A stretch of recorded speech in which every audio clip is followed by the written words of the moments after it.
Well, I just finished talking about the Andy Serkis trilogy of Planet of the Apes movies, plus I just got out of the theater seeing Kingdom of the Planet of the Apes, so yeah, let's talk about that.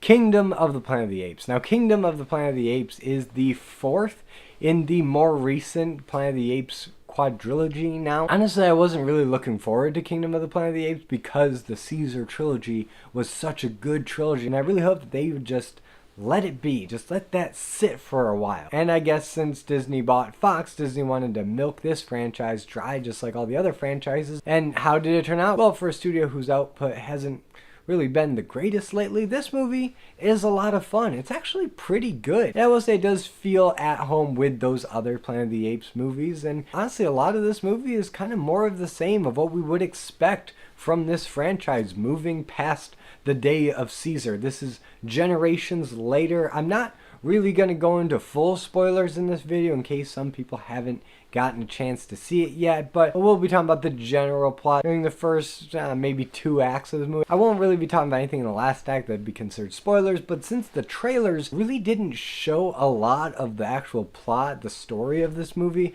I will be giving you more than the trailers gave you. But like I said before, this movie takes place multiple generations after Caesar's death, and because of that, the world is starting to look a lot closer to what Charlton Heston experienced in Planet of the Apes compared to what we saw at the beginning of this franchise with Rise of the Planet of the Apes. This is not really Earth anymore. This is a sci-fi dystopian world where everything is just crumbling. And probably the coolest part about this movie is just seeing all the scenery, all the greenery that has overtaken these various cities to the point where you can't even really identify the city. I'm sure if you looked real close, you'd be able to be like, oh, that's Chicago, that's New York, or wherever. But honestly, everything's so overgrown and generic, I couldn't really tell. And I do like that because it makes it feel more otherworldly, that yeah, by the time Charlton Heston comes down in his rocket ship, we won't be able to recognize this as Earth anymore, and you can barely recognize it as it is. And we're introduced to our main character Noah right away. He's a chimpanzee, he's a young guy, and it's really his story throughout most of the runtime of this movie. It's his coming of age journey. This is a classic adventure story. This isn't really the dystopian sci-fi analog Twilight Zone style that we get with most Planet of the Apes films. This is just a straight up adventure movie where chimpanzees are the lead. And humans really don't play a big role in this movie at all. This is really the ape show. And aside from maybe War of the Planet of the Apes, this movie really does rest on our ability to identify with apes like Noah. And Noah is a great protagonist. I actually found myself gravitating to him really quick. You see him scavenging for eggs with his friends. He's going on little adventures, trying to, support his tribe and do his part in the community. And for a long time, we just sit with this bird tribe, this eagle tribe. They're a tribe of chimpanzees that have domesticated eagles to be their pets and be their source of food, and they're just very eagle-centric in their tribe. So it's very identifiable. You catch on right away. You get what these people are about. So yeah, you really get a feel for this tribe, which makes it all the more tragic when it does get attacked. And the bad guys roll in, who are apes. His tribe gets decimated, burned to the ground, just completely destroyed. All the apes get captured. And now Noah is on a mission. He's got to go get revenge, get his tribe back, restore the eagle tribe to what it once was, and, do all the great hero's journey tropes along the way. Along the way, he gets a couple companions, one of which is Raka, the orangutan, and he is by far my favorite character. I love seeing Raka on screen. For one, his CGI looks really good. It's probably some of the most convincing and realistic looking anthropomorphic ape CGI in the movie. And on top of that, he is a true believer in Caesar's message. Caesar has kind of become like the ape Moses. He's this very high religious figure, this prophet almost, this lawgiver. The ape together strong, the ape shall not kill ape. Those words have echoed throughout the generations, and so the worship of Caesar has actually become a religion. And that's pretty cool to see as these apes develop their own society. And the other companion that he picks up along the way is this human girl that's been following him the whole time. And she hasn't spoken a word. She's this feral little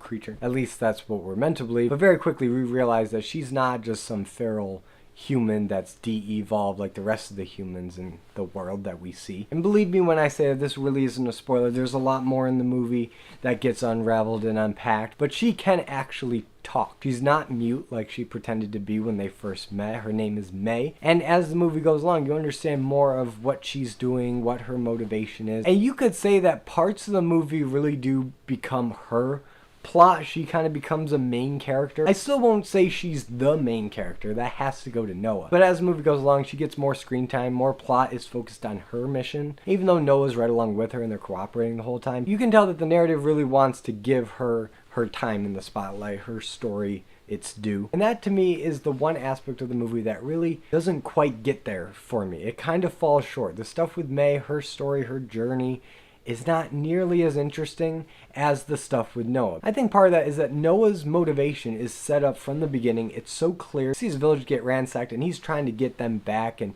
he meets Proximus Caesar when they get to this ape colony by the sea. And obviously he's not the easiest guy to negotiate with. He's very power hungry. He has taken the teachings of Caesar and twisted them to serve his own ends. And that conflict and tension between Noah and Proximus is enough to really fulfill the whole movie. And if it was just about them and that dynamic, the intertribal warfare going on, that could be enough to service an entire Planet of the Apes movie. And for the most part it does, but you also have this May subplot, and I think I figured it out. It's not just that Noah has a more interesting and more fleshed out arc, it's that May is a human who can speak at a time when I would say most humans on Earth can't speak. They've lost that ability, either as a side effect from the virus of the previous movie or just as a defense mechanism to just hide in the background, to not be seen, to not be drawn attention to by these apes that are taking over the world. And here you have May, and that should immediately make her as interesting as someone like Taylor was in the original Planet of the Apes, where now we have this oddball, this outcast, the one that doesn't fit in, the one that's going to draw too much attention to herself, that all eyes are going to be on her. And when she does speak and she does craft plans and she does have a mission, she's never really given anything all that interesting to say. And on top of that, she doesn't have a whole lot of personality that comes out through her dialogue and through her nonverbal communication. Because even though she grows more of a friendship with Noah as the movie progresses, she never lets down her guard long enough for that bonding to be reciprocal, because Noah does. Noah lets down his guard several times throughout this movie. He's open to the ideas of humans, and can humans and apes coexist? Is that something that could even happen? But May doesn't reciprocate that at all, and she doesn't really open up to anybody throughout the whole movie, so we never get that glimpse inside of May's inner life in this movie. And when a good chunk of the plot, especially in the second and third act, does revolve around this character and us being invested in whether or not her plans succeed, it kind of falls flat because we don't know that much about her. We don't know if we can trust her because we're on Noah's side, and if her goals are not compatible with Noah, yeah, we're not really gonna side with her. But on the contrary, the stuff with Noah and Proximus and getting his tribe back, that stuff is interesting, and I wish the movie was just about that, because it opens up the possibilities a lot more for what ape civilization could be, because now we have kingdoms, we have separate tribes. We got the Eagle tribe, we got this beach Proximus Caesar tribe that's trying to expand and make itself an empire all under Caesar's rule. But those are only two tribes that we see in this movie. What's to say that there aren't more tribes out there that have their own little quirks and religions and philosophies, especially because the two tribes that we do see in this movie are very chimpanzee dominant. We don't really see a lot of other apes in this movie. It's mostly just chimpanzees. We see Raka, but really most of the apes in this movie are all chimpanzees. I want to see what the gorilla tribe is like, or the orangutan tribe is like, because are we now segregating based on species? Is that where ape-kind has gone? Because in the Charlton Heston Planet of the Apes, you see all different apes interact. They all have different statuses and functions in society. So is that something that